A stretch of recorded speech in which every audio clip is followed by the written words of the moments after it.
What? Chicka chicka what? Is up and welcome to the Summerslam review. But you didn't see that one coming now, did you? Alright, so let's get through this one real quick and real fast. I watched SummerSlam with my friend. He didn't come over until after the first hour, so I did fall asleep during a good portion of actually the beginning of it. Randy Orton versus Sheamus. Now, let me just I like Randy Orton. I just don't see why they keep doing this feud. It's just not. I don't know. Put me to sleep, especially in this crowd, which you already knew was gonna boo and just their mind was gonna go somewhere. Especially this kind of matchup. This was just not right. You had random chants for Sami Zayn. You had chants for Enzo Amore. You had a whole bunch of chants in this one. I didn't watch most of it. I kind of fell asleep towards the end, but so from what I've seen, I kind of rewatched a little bit at the end just to catch up, and then I read some stuff. Apparently, Orton loses the match to Sheamus, and even though he hits an RKO in midair, apparently doesn't win you the match nowadays. So yeah, I guess it was something. I don't know why this one, and it looks like this one's gonna this feud's gonna keep going. I don't know why. It's a good way to start the show off with Jon Stewart, and you get the thing going on here and there. You got Mick Foley coming out and doing like, oh, I thought you meant The Rock. No, Brock. I'm not gonna handle it. No, and it was just a good way it started. But Sheamus and Orton, I guess you needed to throw a match out there, and this was the one you threw out there, and why not? All right, next match after that was the Fatal 4-Way Tag Team Championship match. And I don't know what it is about the New Day. A lot of people didn't like them at the beginning, and I was like, it's kind of bad, but they've grown on people. They've grown. New Day sucks. It's just beautiful. The New Day obviously win this one right here in a good Fatal 4-Way Tag Team Championship if you haven't watched it. It's when I woke up, actually. I woke up during this matchup. And, some good stuff right there. The New Day uses pitch pipes to prep.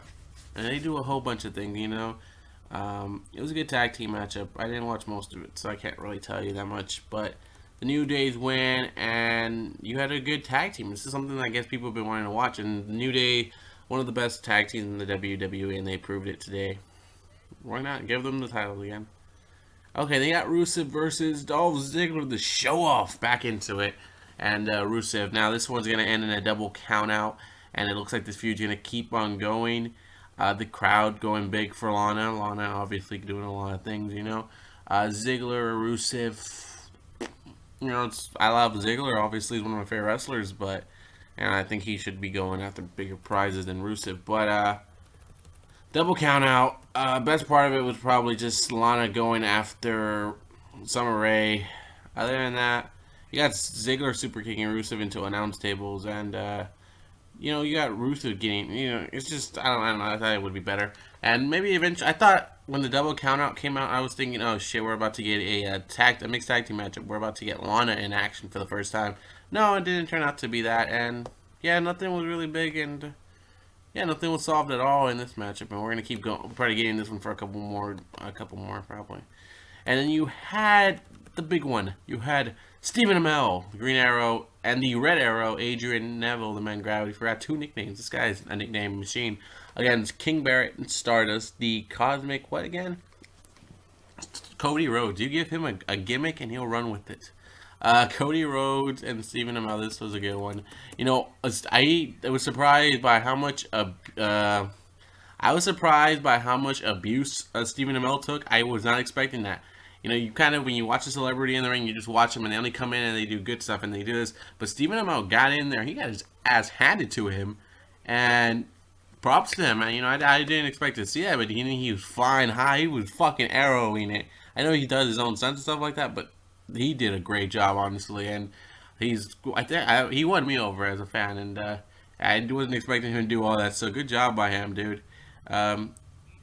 But yeah, he did really well. I don't think he should have ever got booed for anything for that or anything like that. Neville ends up picking the win, and that's something that caught me also. I'm like, oh shit, Neville actually won, not Stephen Amell. You would think Stephen Amell gets to win the pinfall, but no. Stephen Amell is outside with Cody Rhodes or Stardust, and Neville hits the Red Arrow on King Barrett and Blamo. We got the match over with Neville and Amell, and it was an entertaining matchup, and it kept going. and it was pretty good. It was short though, but it was good. It was a good match. I enjoyed it. It was entertaining. All right, then we got the Intercontinental Championship matchup: The Miz, Ryback, and The Big Show. Now this one wasn't at all. I wasn't going into it thinking it would be exciting. The Miz had his moments here where he tried to jump from one guy to another to get the pinfall, and it was entertaining. And now you get to see why he has a job in the WWE. He's an entertaining man. And Ryback obviously is gonna win this one, right? Right? Because it's Ryback, and he's the only one. But it was a good way just at the end when you got them going after each other and going this and that. You know, again, I guess the ending was the best part of it. Everything else kind of whatever about it. And then Big Show fucking did the ugliest roll ever, but it was just so like you gotta watch it. It's like a car, like squishing a spider. Like you squish it, but you gotta make sure you squish it, so you have to look under it. So that's kind of what that was. But it was props to Big Show for doing it. It was entertaining, and that's what you got to do at the end of the day. You got me talking about it. Either way, it was the end. I think the best parts are the other covers for this one. Them just jumping around trying to get the cover, trying to get. It's just that's the best part of it all. Miss gets a Big Show. No, Big Show gets the WMD. No, Big Show gets on the Miz. The Miz gets knocked out. Ryback comes in, gives Big Show the clothesline outside. Big Show falls onto the outside. Ryback comes in, takes care of business. Ryback is still your Intercontinental Championship holder for now. He's still your Intercontinental Champion. Then you have a tag team matchup. A tag team matchup of one of my favorite superstars, Dean Ambrose. Dean Ambrose and Roman Reigns versus Bray Wyatt and Luke Harper. Now, this one, I wasn't. It was out of control. That's the one thing. At the beginning, it was so out of control. It was just so much fun.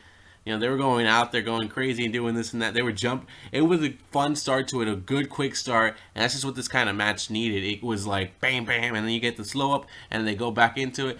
Dean Ambrose hits his DDT, the Dirty Deeds, gets everything going here. Bam, hits it. Roman Reigns is like, bring it on, bitch, and kablamo.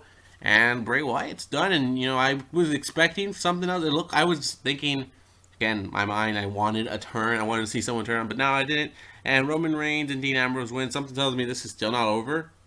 Dean Ambrose, best moment of the match, goes through 3 freaking tables. Best moment right there. 3 of them.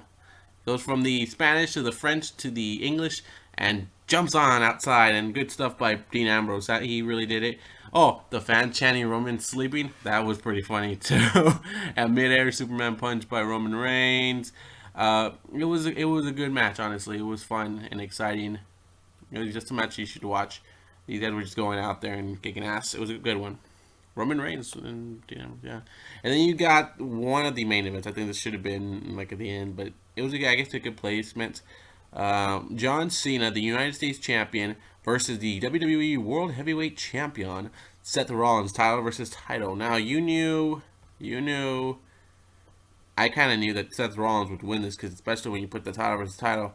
But at the same time, I was thinking, there is no damn way John Cena gets number 16 tonight. If he gets number 16 tonight, holy fuck. And then during the whole time, I was like, they can really milk this 16 time, and they can really milk having John Cena go after the championship, and he's going to try to get it and get it.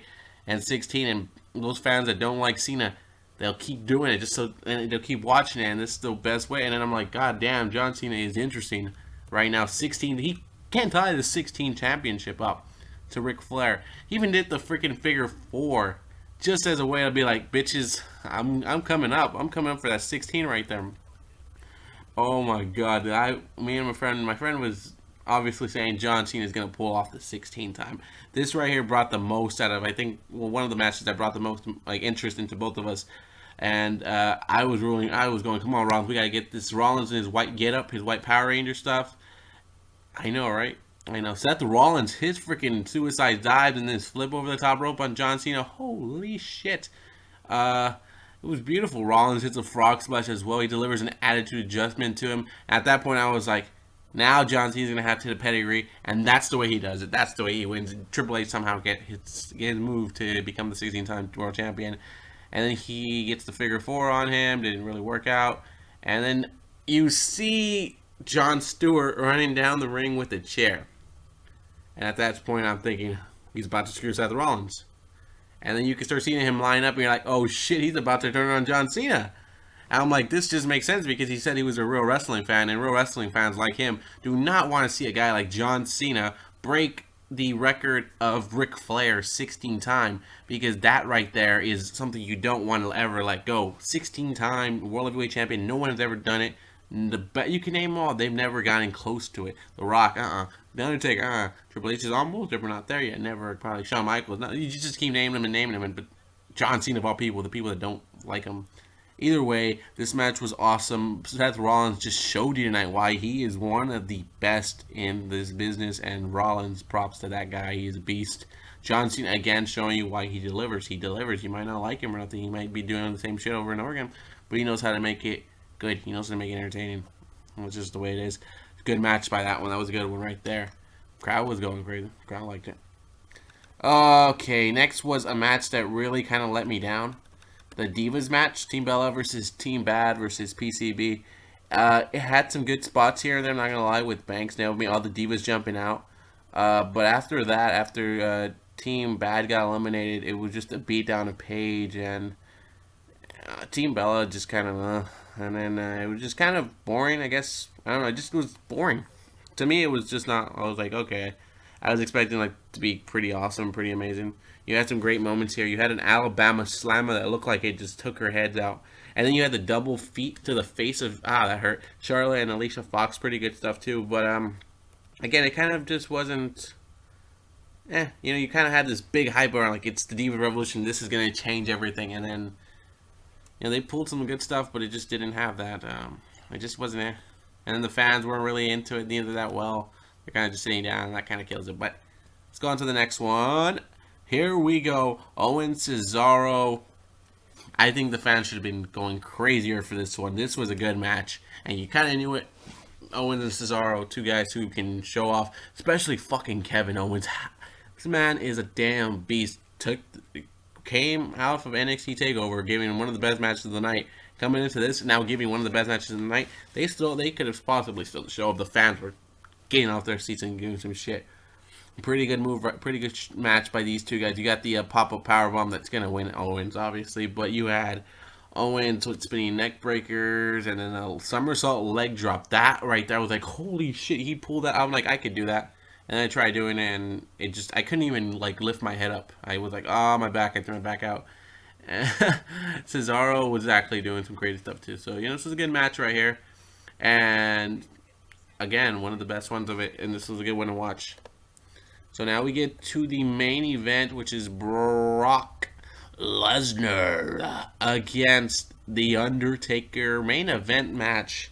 And what I gotta tell you, the most memorable part to me was Brock Lesnar getting up and mocking The Undertaker, and then The Undertaker doing it back like, and I was like, that's gonna be a meme. And then you got Undertaker doing it. I'm like, this was entertainment. You got that, and it was beautiful. It was a good match. It was fun watching this match. If you haven't watched it, go ahead and watch it on the network. You got Lesnar F5ing Undertaker, not into the Spanish announce table. The Spanish announce table has had enough, and they were like, you know what?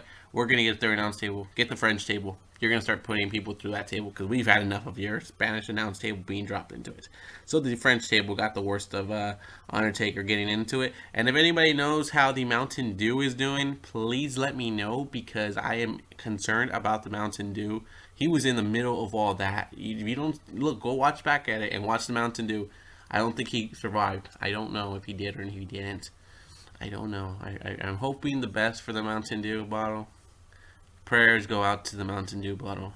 And then you got Lesnar giving the middle finger. Wait, the controversial call. Let's just go with that. Undertaker tapping out at the end. He's tapping out right there. I guess the bell keeper, the timekeeper, whatever. He sees it, hits the bell, and the referee's like, I didn't call for it, nothing happened. But you see the replay all the way into the end of the match, and you can start seeing Taker just tapping out and tapping out. And you're like, Taker tapped out. Taker tapping out? Oh shit, this is a different Undertaker. So at this point, you kind of already knew, fuck, Brock Lesnar's about to get taken down. And he gets taken down. And as Lesnar's in the Hell's Gate, Lesnar throws this up. And I was like, wow, Lesnar's such a fucking badass for this, just for doing that. And he knows he's going down, but he's like, fuck you. And he gives him that, and he passes out, and Undertaker wins. And we knew now that there will probably be a Taker versus Lesnar Part 3 at WrestleMania in Jerry's World in Dallas. So that's going to be an interesting matchup. It was a weird finish. Some of the finishes were weird, but I enjoyed SummerSlam. For those people who were saying this SummerSlam couldn't compare off to NXT, you shouldn't be comparing it to that at all. You just enjoy the damn show. It's what it is, right? That's how I feel. But there's gonna be a part three, and there was a couple finishes that should have been better. But again, you can only or you could learn from your stuff, and hopefully they learn from that. I enjoyed the show. I thought it was fun. I don't think it was the greatest thing in the world, but I enjoyed it. And as a wrestling fan, it came off as good. It wasn't the worst SummerSlam in the world. Do you guys remember SummerSlams in the past? Have been way worse, and you guys complain about it. This wasn't that bad. This was all right. Cesaro and Owens did a great job. Cena and Rollins also very entertaining. The tag team match very entertaining. Dean Ambrose and Roman Reigns very entertaining. This was a very entertaining program. God, don't compare it to NXT Takeover, please don't, because then you're just gonna ruin it for yourself. Anyways, guys, hopefully you guys enjoy this SummerSlam review, whatever it is. I don't even know what this is, but hashtag prayer for the Mountain Dew bottle. Let me know if anyone knows it. Let me know.